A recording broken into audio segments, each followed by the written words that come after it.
Ce téléphone peut générer une vidéo à partir d'une photo et il peut faire plein d'autres choses avec l'IA, mais il n'y a pas que ça à savoir. On se retrouve aujourd'hui avec le Honor 400, qui est le nouveau milieu de gamme pour 2025 de Honor à 500 €. Vous allez voir que c'est un téléphone qui met énormément l'accent sur l'IA et comme d'habitude avec Honor sur la photo aussi. Mais est-ce que c'est la nouvelle référence des milieux de gamme chez Android ?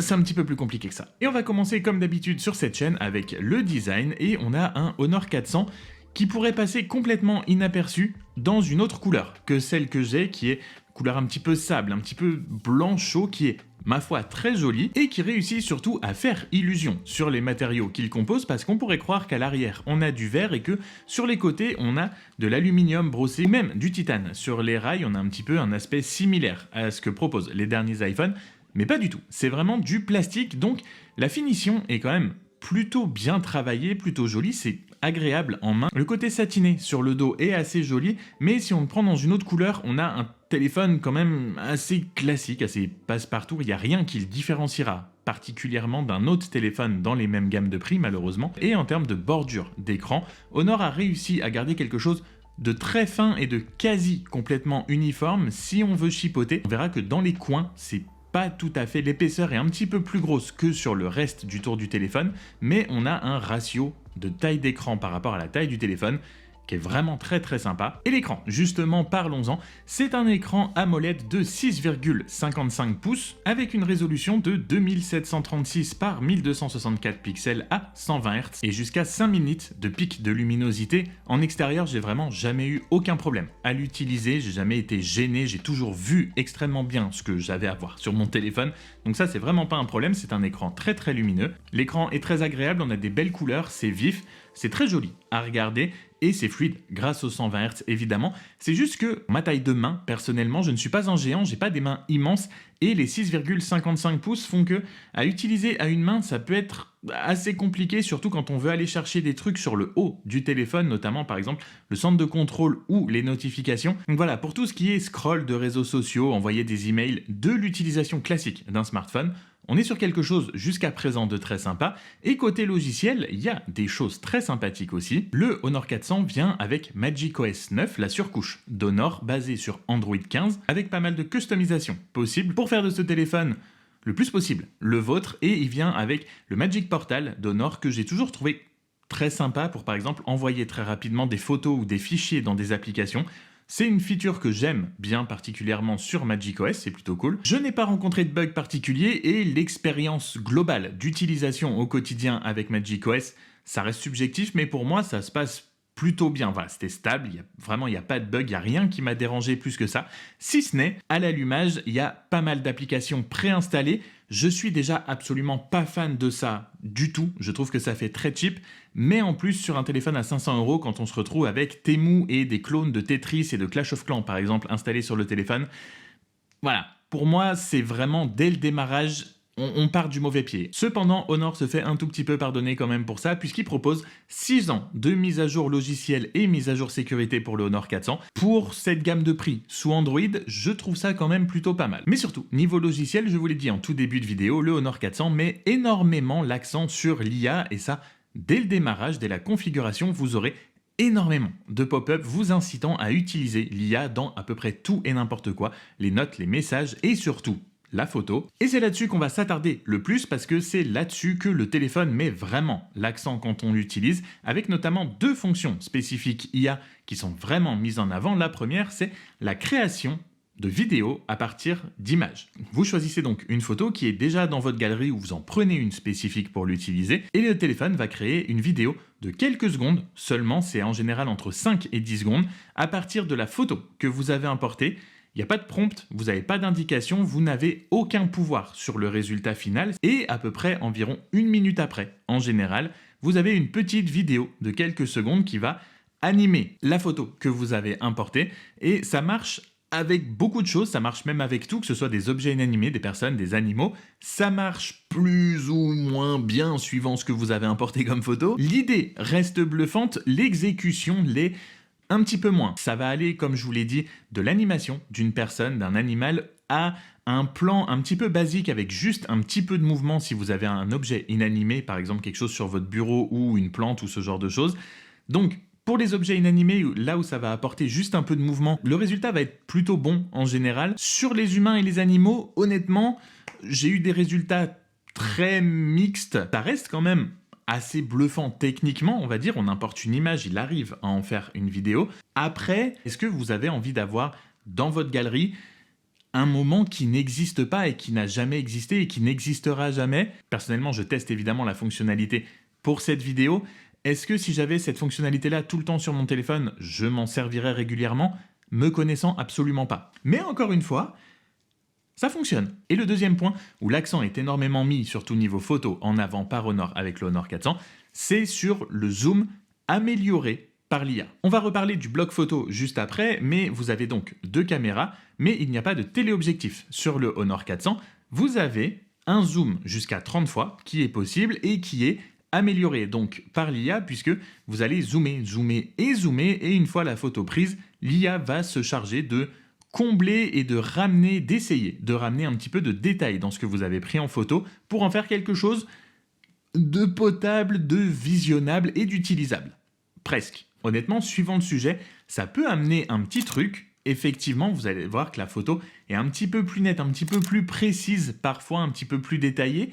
Mais aussi, est-ce que, on en revient un petit peu à ce que je disais avant, c'est l'IA qui va se charger un petit peu de ramener un peu de détails et potentiellement même d'en créer un petit peu artificiellement. Donc vous n'êtes jamais sûr que ce que vous prenez en photo en x30, que l'IA en fait après traitement, est-ce que c'est du détail qui a été vraiment ramené à partir de ce que vous avez dans le capteur et ce que vous avez pris en photo, ou est-ce qu'il va y avoir des détails qui sont créés artificiellement? Et il y a des fois où, voilà, j'ai pris des monuments et ça ressemble un petit peu plus à une bouillie de pixels qu'il a essayé de mettre ensemble pour en faire quelque chose qui pourrait potentiellement exister. Oui, ça peut être sympa, ça peut marcher, ça peut être une aide, parce qu'à la base l'IA c'est ça, c'est une aide, mais à vous de voir si vous voulez avoir des choses dans votre pellicule qui n'existent pas vraiment. À part ces deux fonctionnalités-là en photo, on retrouve des choses un petit peu plus classiques et qui sont là aussi depuis un moment, comme la gomme magique qui marche extrêmement bien pour supprimer des éléments d'une photo. On l'a tous fait, que ce soit sur Photoshop, Lightroom, etc. Là, c'est vraiment hyper facile, hyper pratique, ça va très très vite et ça marche plutôt bien. Vous avez l'extension d'image par IA pour augmenter un petit peu tout ce qu'il y a autour de votre photo. Si vous avez, je sais pas, un animal dans un buisson, vous pourrez faire plus de buissons si vous avez envie, qui sera généré par IA. Vous avez le découpage de sujets, etc., etc. Donc il y a plein de petites choses comme ça qu'on connaît déjà, qui marchent plutôt pas mal et qui sont présentes en masse dans le Honor 400. Et vous avez aussi les classiques, évidemment, avec Gemini en assistant, les outils d'aide à l'écriture quand vous voulez envoyer un mail, écrire un message, faire une note, faire des résumés de conversation, faire des résumés d'articles, de textes, etc., etc. Attention cependant, notamment par exemple la transformation, le passage d'image en vidéo, il y a certaines fonctionnalités qui sont bien notées, que ce sont des versions gratuites à durée limitée.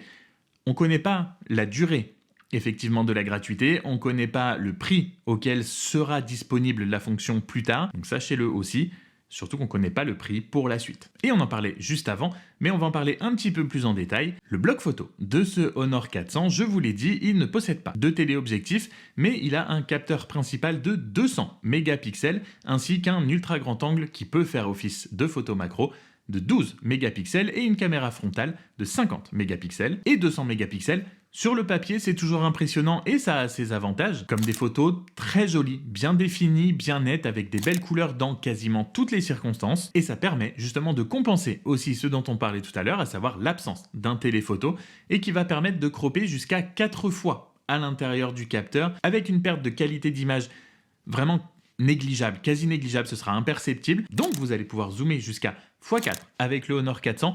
Je vous l'ai dit, au-delà, je le conseille pas spécifiquement, on perd très très vite en qualité, mais vous aurez au moins du x4. Et au quotidien, ça suffira largement pour prendre tout ce que vous avez à prendre en photo et en tirer justement des belles images. Le mode portrait fonctionne lui aussi plutôt bien, que ce soit d'ailleurs avec la caméra arrière ou avec la caméra avant. Le flou d'arrière-plan reste toujours un petit peu trop digital pour moi, surtout qu'il n'est pas 100% consistant, je trouve, même si on peut le changer une fois qu'on a pris la photo, vous pouvez régler le niveau de quantité de bokeh que vous voulez, mais globalement ça fait le travail. Encore une fois, on est sur un téléphone milieu de gamme à 500 €, on ne peut pas attendre les mêmes performances que sur les flagships et le haut de gamme de ce qui se fait dans les autres marques. C'est vraiment solide pour le quotidien, sans être époustouflant. Pour moi, je reste un petit peu sur ma faim. Je trouve que Honor, les autres téléphones que j'ai pu tester de la marque, m'ont toujours plus agréablement surpris que ce modèle spécifique. Là où je suis un petit peu déçu aussi, c'est niveau vidéo. C'est pas mal, on a toujours pareil, comme le mode portrait, un effet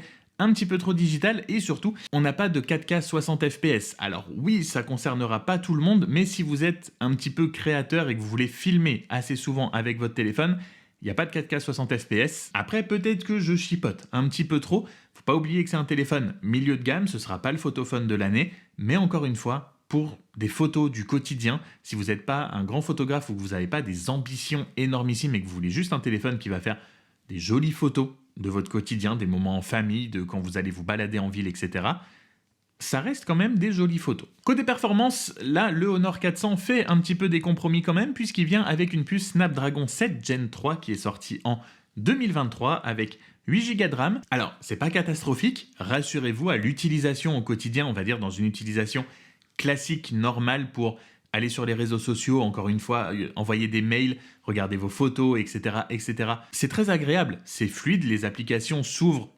rapidement, convenablement, enfin vous n'allez pas sentir de temps de latence spécifique, ça se passe très bien. J'ai jamais râlé après le téléphone parce qu'il était lent à ouvrir quelque chose ou quoi que ce soit. Il tient le multitâche plutôt bien pour regarder des vidéos, etc. Encore une fois, en termes de navigation quotidienne, je n'ai pas eu à me plaindre, c'est une expérience plutôt agréable, tout se passe très bien. Il y a juste de temps en temps où les 8 Go de RAM vont se faire un petit peu sentir quand vous avez une application par exemple qui a été laissée en suspens, que vous n'avez pas ouvert depuis un petit moment et que vous allez vouloir la réouvrir tout simplement. Ça va pas être instantané, elle va mettre un petit peu de temps, voilà, à se relancer, à redémarrer et à afficher votre contenu. Il va y avoir de temps en temps des temps de chargement quand vous êtes par exemple sur Instagram ou quoi et que vous allez charger.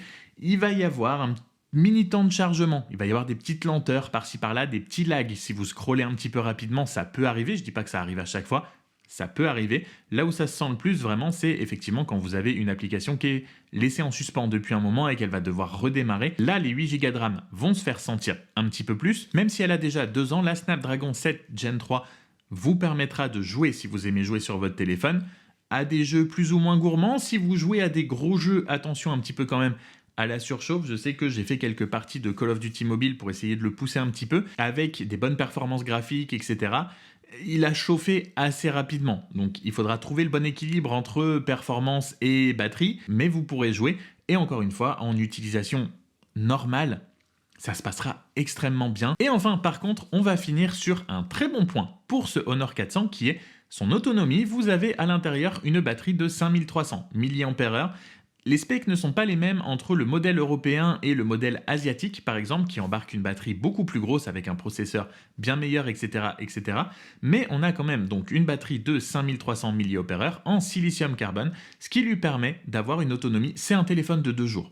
Voilà. On va pas y aller par 4 chemins. Si vous n'êtes pas un féru de jeux et que vous passez des heures et des heures à scroller les réseaux sociaux, si vous en avez une utilisation lambda classique, comme on l'a déjà évoqué plusieurs fois, c'est un téléphone qui pourra vous faire 2 jours sans le charger. Et en plus de ça, il propose la charge filaire à 66 watts, donc charge rapide 66 watts, ce qui est extrêmement bienvenu puisque vous avez une batterie qui dure longtemps et en plus de ça se recharge extrêmement vite. La seule chose, c'est que vous n'avez pas de recharge sans fil. Donc ça, c'est vraiment le très bon point du Honor 400. Bref, vous l'aurez compris, mon avis sur ce modèle de Honor est assez mitigé parce que s'il se veut être un smartphone très moderne et un petit peu à la pointe de ce qui se fait en 2025 en embarquant de l'IA, comme je l'ai dit, un petit peu pour tout et n'importe quoi, en proposant plein de choses avec l'IA, tout le temps l'IA et encore l'IA, il essaie justement de cacher quelques lacunes derrière l'IA à toutes les sauces avec notamment un processeur un petit peu daté et pas fulgurant, un appareil photo solide pour le quotidien mais qui montre assez vite des limites,